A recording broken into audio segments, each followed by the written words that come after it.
Bismillahirrahmanirrahim. Assalamualaikum warahmatullahi wabarakatuh. Sahabat pencinta Rasulullah Shallallahu Alaihi Wasallam, kisah yang akan kita dengarkan kali ini adalah salah satu peristiwa paling menyayat hati dalam perjalanan dakwah Nabi Muhammad Shallallahu Alaihi Wasallam. Saat beliau menuju Taif, sebuah kota di sebelah tenggara Mekah, membawa misi dakwah, tetapi disambut dengan caci maki dan lemparan batu. Namun dari kisah inilah terpancar kasih sayang Rasulullah Shallallahu Alaihi Wasallam yang tiada banding, hingga malaikat pun kagum akan kelembutan hatinya.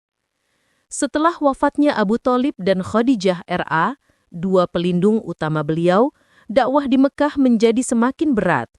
Kaum Quraisy semakin berani menghina dan menganiaya Rasulullah Shallallahu Alaihi Wasallam.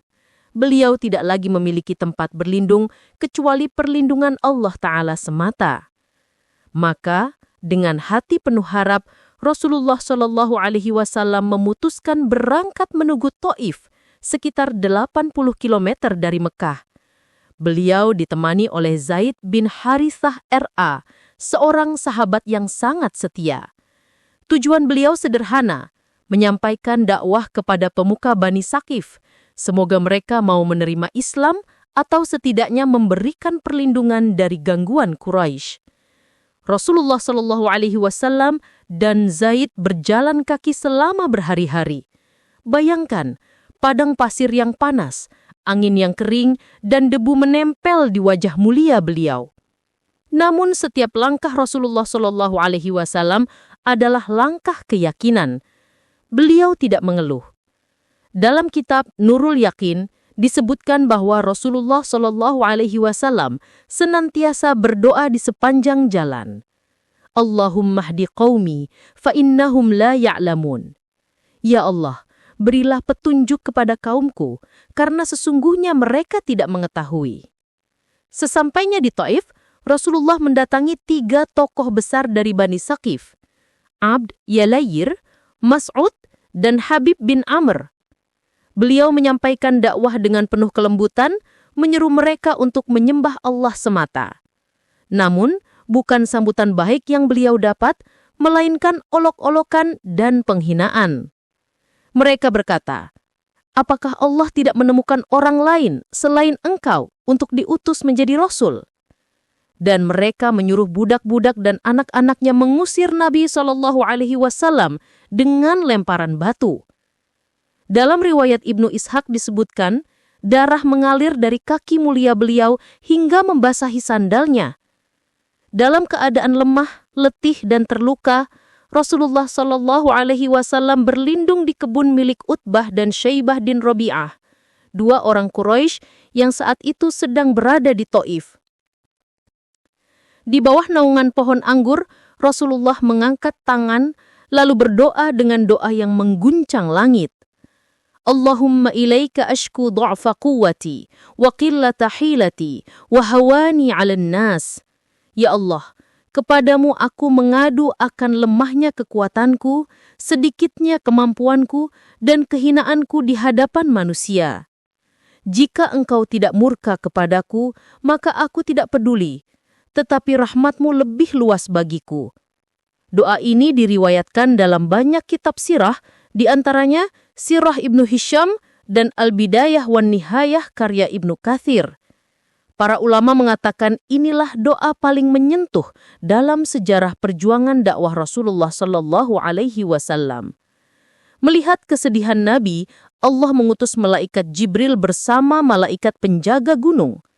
Malaikat berkata, "Wahai Muhammad, jika engkau kehendaki, aku akan timpakan 2 gunung ini kepada mereka."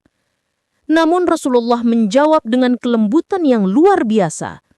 "Tidak, sesungguhnya aku berharap agar dari keturunan mereka akan lahir orang-orang yang menyembah Allah semata dan tidak mempersekutukannya."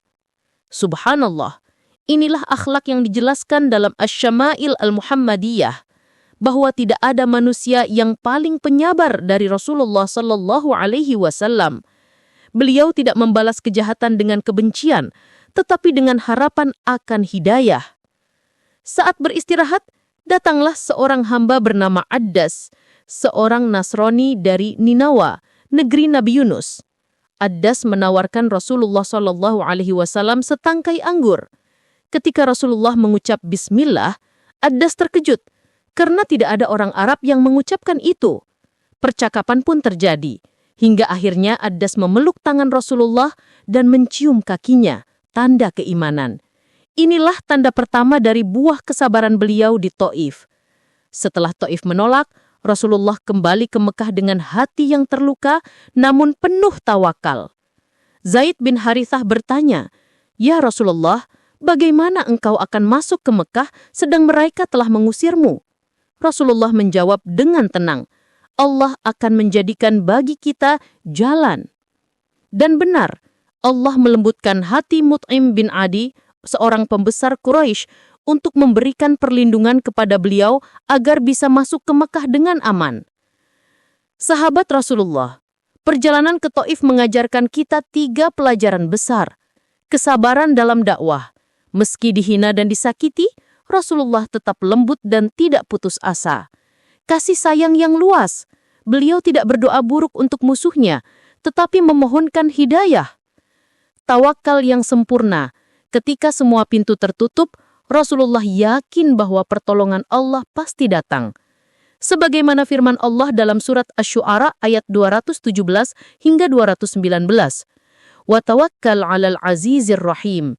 Dan bertawakallah kepada Allah yang Maha Perkasa lagi Maha Penyayang. Demikianlah kisah haru perjalanan Nabi Muhammad SAW ke Taif, sebuah pelajaran abadi tentang cinta, kesabaran, dan keyakinan. Semoga kisah ini menambah kecintaan kita kepada Rasulullah dan menjadi sebab bertambahnya iman di hati kita. Wassalamualaikum warahmatullahi wabarakatuh.